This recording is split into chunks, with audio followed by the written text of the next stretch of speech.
before the game about Kyle and his foul trouble and trying to avoid it. Tonight, do you think it and the other guys' issues just caused some flow problems for your rotations? A little bit, Doug. I just think we had a few guys in foul trouble kind of early and first half, and then third quarter as well, and then fourth quarter. So I don't know.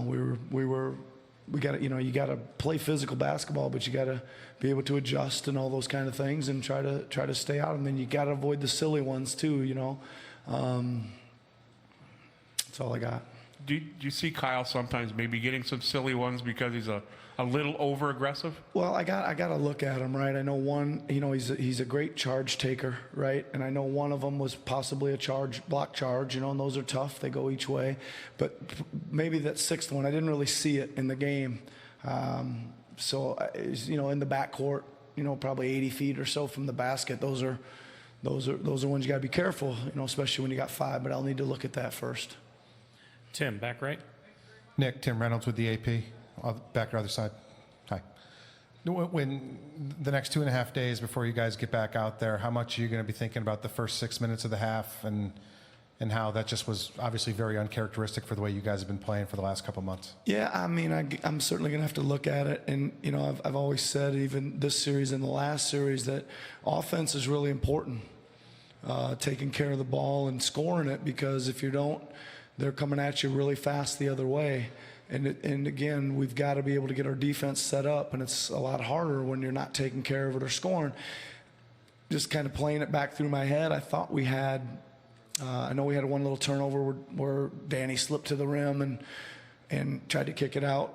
But I think, Mark had a couple real nice little looks there, and we had 4 or 5 decent possessions there, and we just came away empty on all of them. And then we had probably 4 or 5 that were not good possessions either. So, certainly the offense hurt the chance to get the defense set up there. So, yeah, I'm going to have to rewatch that. I'm probably not going to enjoy that very much, but I'm going to have to check it out.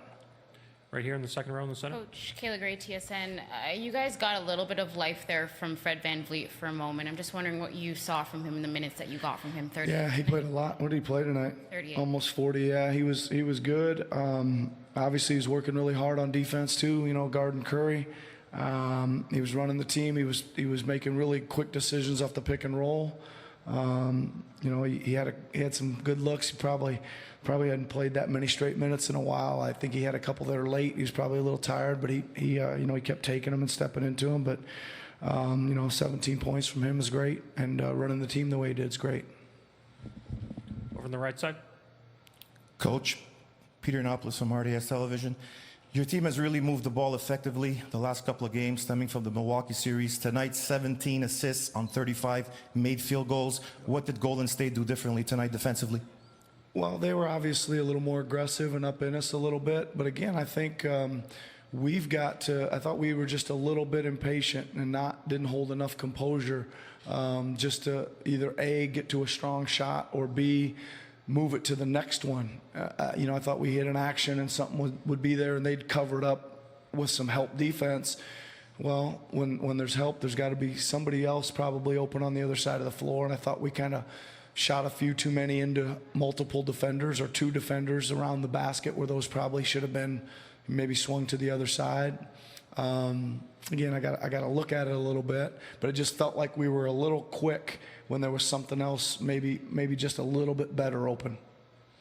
Michael here. Nick, Michael Grange from Sportsnet. Sort of on the flip side of that, you look at their assist totals, really like 34 on 38 or something, and it seemed they were able, DeMarcus especially was able to find guys on some back cuts, and there's a lot of stuff in the dunker spot looked open.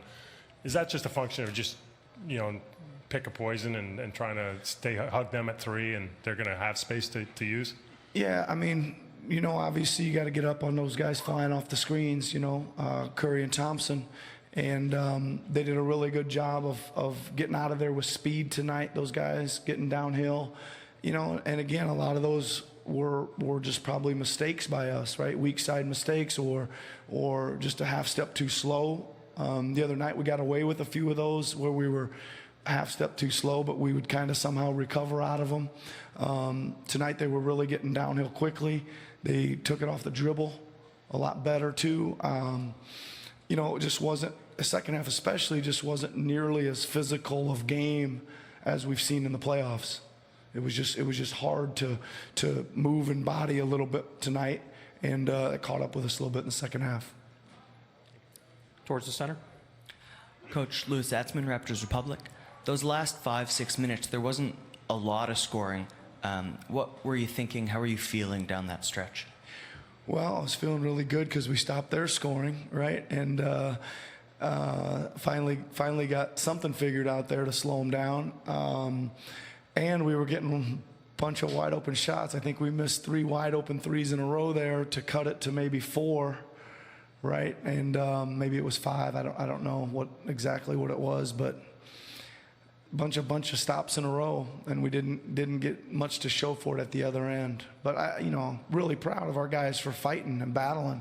The ball was not bouncing our way at all, right? I mean, even on the last play, Kwaku just got 3 incredible offensive rebounds in a row. They almost threw it right to him on that one, and they got through his hands somehow, and then they end up kicking out for that 3, which, you know, we're probably gonna live with that there, because if he misses that, we get a rebound to tie or win the game. Right here in the front. Nick Malaysia Hernandez after London. With the series tied going into Oakland and no longer being on home court, what are the prominent focal points that you're going to bring over to the next couple of games? Yeah, I mean, we're in the same boat there, kind of. We're in coming here. You know, we got to go out there and get one, right? That's all we got to do is get one, and we can do that. We're going to go Reed and Mark here. Last 2 questions. Hey, Nick, Reed Forgrave with CBS Sports. Your guys' half-court defense has been dominant this entire playoffs. It wasn't as dominant tonight. There were kind of some holes here and there. What did you think was, I don't know, the one missing element, specifically in the half-court? Yeah, I mean, first of all, our half-court defense is, first of all, it's about getting it set up. Right, there was a lot of quick possessions by them, again, probably due to our offense. So that's the first thing.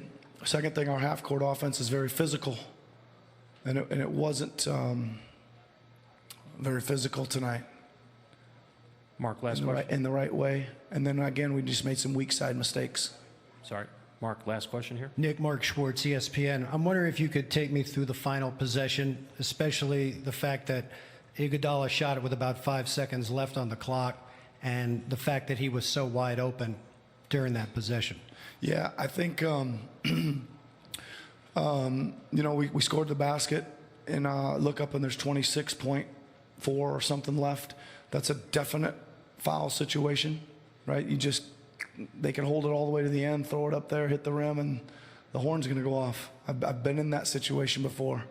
So usually under 28, if there's 28 or more, you're going to play solid defense. If it's 27.9 or under, you're not. We're trying to foul. We had a couple chances there on Draymond, I think Livingston, and then back to Draymond, and then Curry got it, and we didn't want to foul, but we put a good blitz on him.